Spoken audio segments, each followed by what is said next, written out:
Bismillahirrahmanirrahim. Assalamualaikum warahmatullahi wabarakatuh. Halo teman-teman, jumpa lagi di channel Ojo Budi.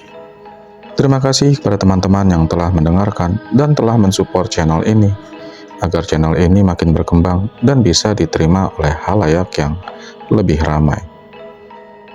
Seperti biasa teman-teman, jika sudah siap, selamat mendengarkan. Makam besar dan cahaya rembulan. Rahmat Saleh bersembunyi di balik semak. Angin malam menerobos lewat celah kausnya yang rombeng. Cahaya bulan menerawang antara ranting-ranting pohon, mengarah langsung ke wajahnya yang berkeringat sebesar biji-biji selasih. Pelan-pelan lelaki itu menyingkap rerumputan, melihat ke arah jalanan yang semakin sepi. Tak ada lagi kendaraan atau orang-orang yang lalu lalang.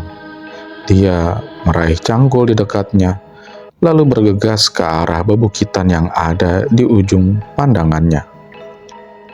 Makam-makam besar terbangun di sana, tersusun seperti anak-anak tangga menuju puncak yang gundul semata. Rahmat Saleh menatap jauh ke arah makam-makam yang ada di sekitarnya. Lalu ia mulai menentukan langkah menuju salah satu makam berwarna biru muda di dekat puncak bukit. Ia berjalan pelan-pelan sambil memperhatikan sekitar. Tak ada orang selain dirinya sendiri di sana. Jelas, mau apa juga orang malam-malam datang ke makam? Tanyanya dalam hati. Namun ia segera menyadari bahwa dirinya sendiri sedang melakukan hal yang ia pertanyakan itu. Ia segera mengemas lamunan itu sambil terus berjalan. Ia tak boleh ketahuan siapapun. Malam itu ternyata berwarna putih. Makam itu ternyata berwarna putih. Keramiknya mengkilap dan memantulkan cahaya ke sekitar. Ternyata cahaya rembulan yang membuatnya menjadi kebiruan. Rahmat Saleh sampai tepat di hadapan makam yang berukuran sangat besar. Paling besar di antara yang lainnya. Bahkan ukurannya lebih besar dari tenda tempat tinggal Rahmat Saleh di bawah jembatan. Ia mendongak ke atas dan segera menyadari kemewahan arsitektur makam itu dengan sekali lihat. Ia pernah melihat tipe bangunan seperti ini dalam tabloid yang tidak sengaja ia temukan di tempat pembuangan sampah dekat dengan tenda tempat tinggalnya. Di tabloid itu tertera berbagai macam tipe rumah megah dari negeri yang asing.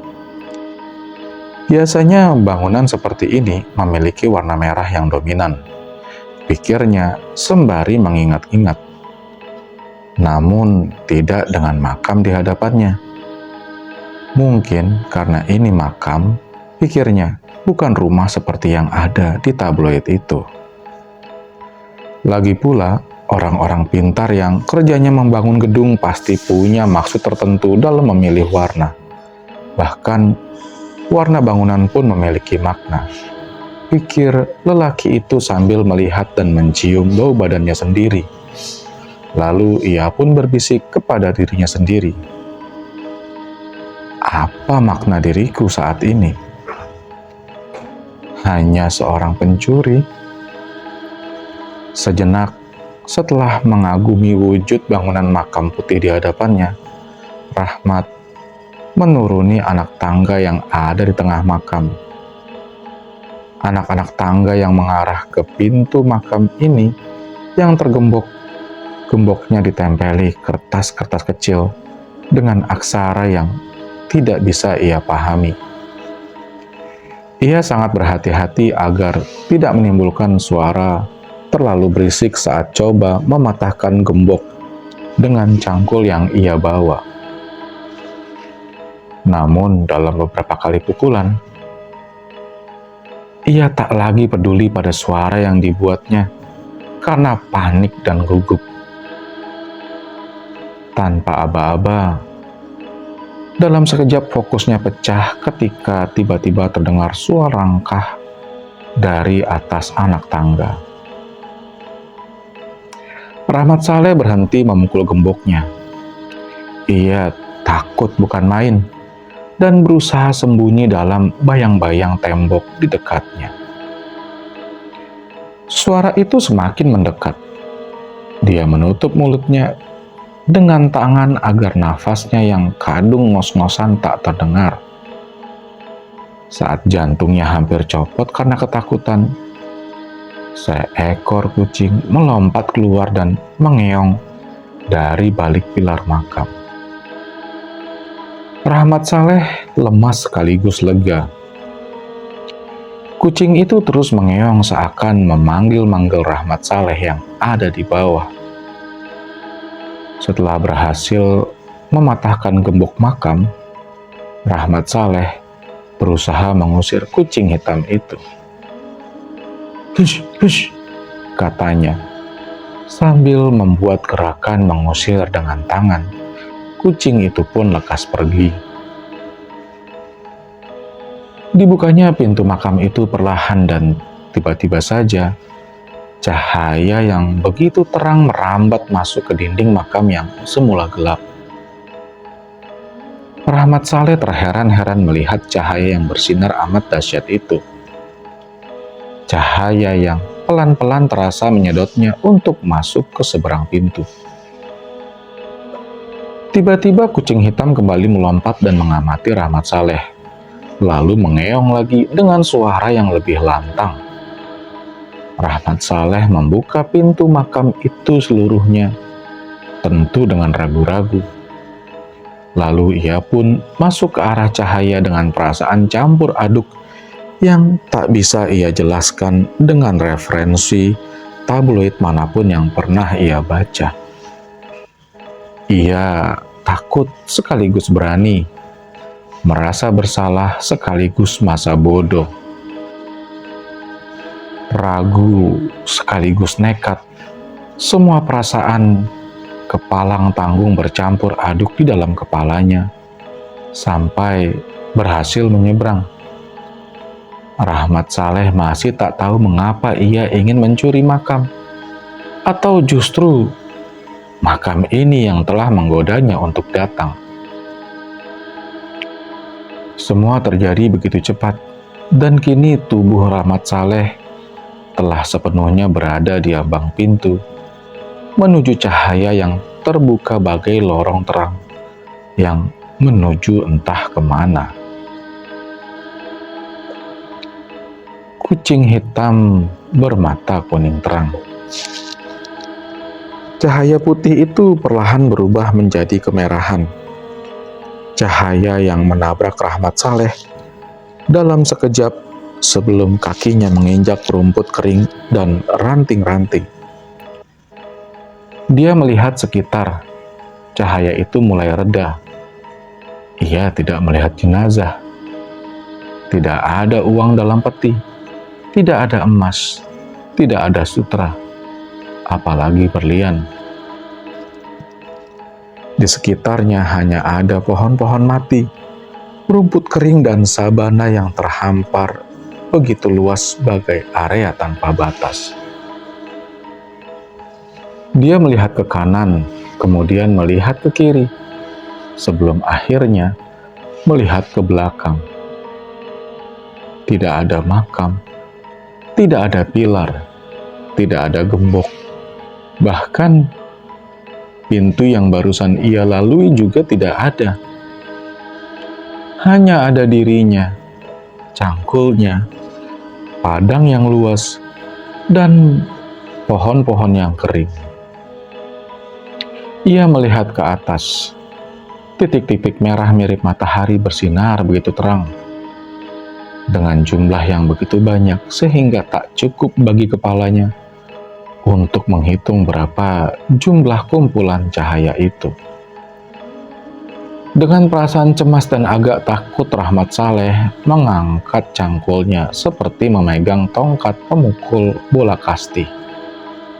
Ia berharap bisa membendung kejahatan yang mungkin terjadi kepadanya dengan sebilah kayu dan besi yang biasa digunakan orang untuk memotong rumput itu. Bagaimana mungkin seseorang yang jahat seperti aku takut dengan kejahatan, pikirnya. Shh, shh, shh. Lamunan Rahmat Saleh buyar ketika suara bisikan tiba-tiba terdengar. Apakah ada yang sedang memanggilku? Ia mengamati sekitar dan tidak melihat siapapun. Shh. Tiba-tiba, seekor kucing hitam berwarna kuning melompat, bermata kuning melompat ke dekat kaki Rahmat Saleh. Saya sudah coba melarang saudara tadi, kata kucing itu. Nyaris kedua mata Rahmat Saleh melompat keluar dari tengkoraknya karena kaget bukan main.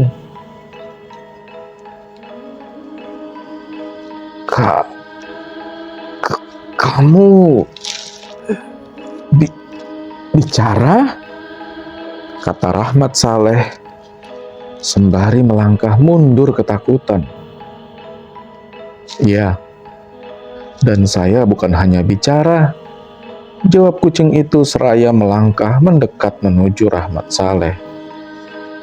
Saya sudah memperingatkan saudara sejak tadi. Rahmat Saleh baru ingat, itu kucing yang mengeong di makam.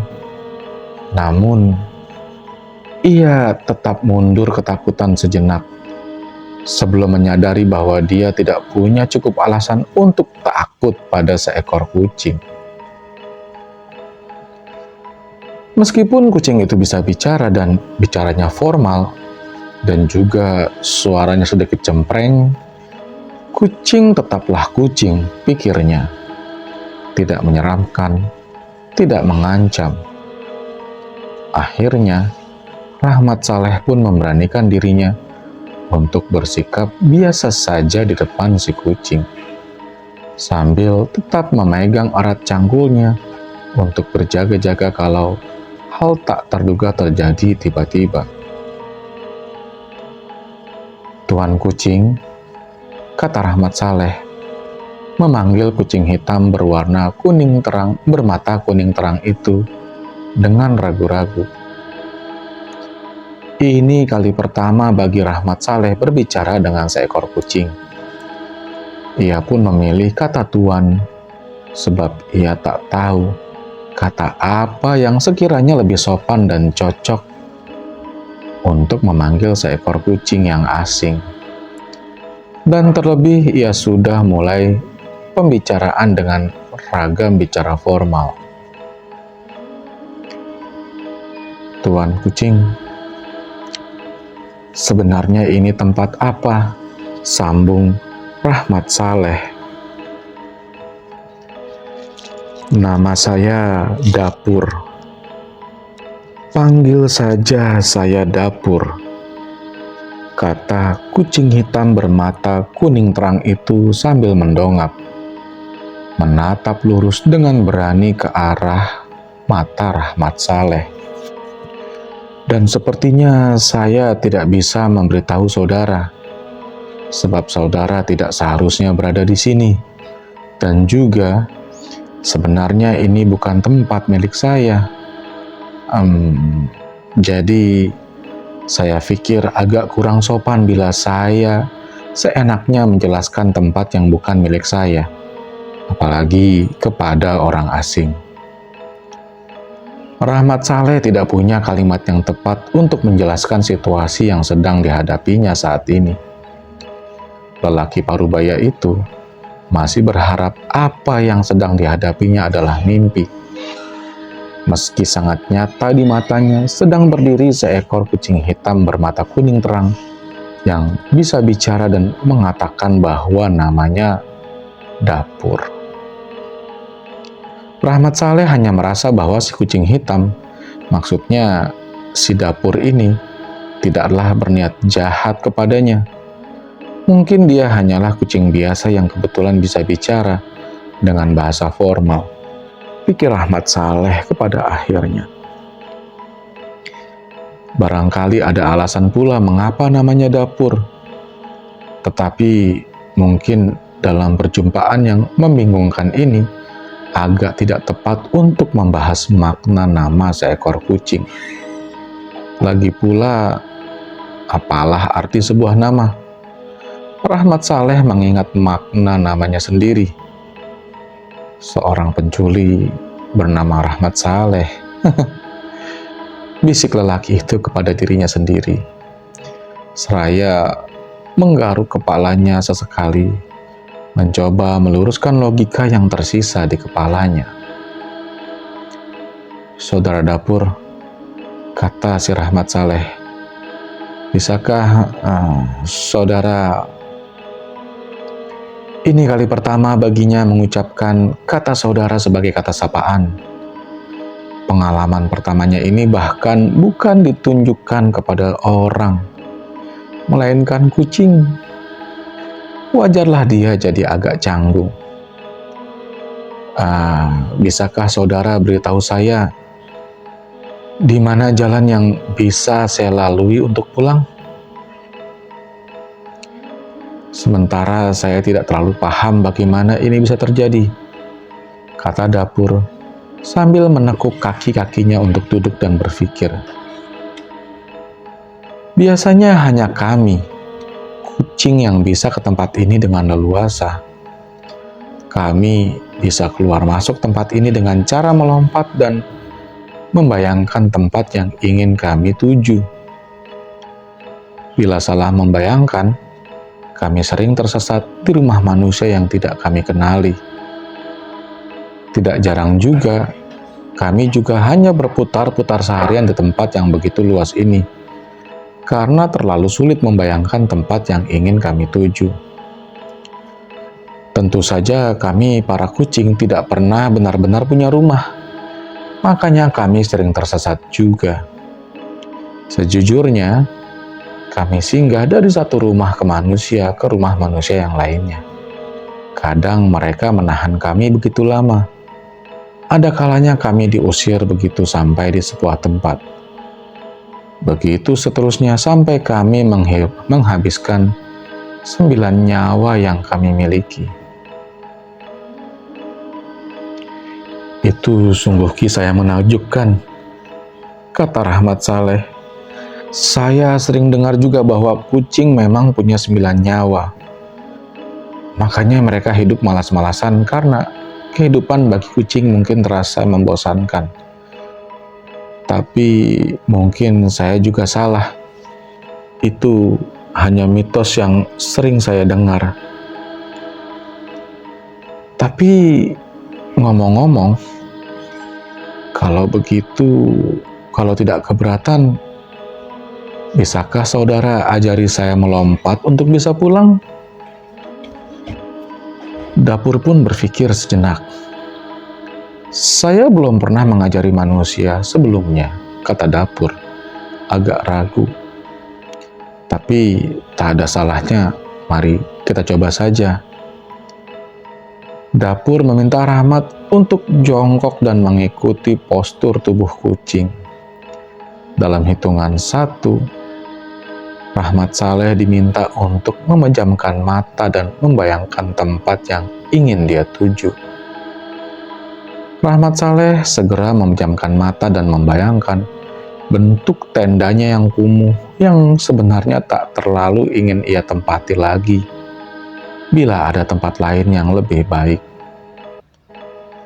Dalam hitungan 2, Rahmat Saleh diminta mencengkram jari-jari kakinya sendiri untuk siap melakukan lompatan.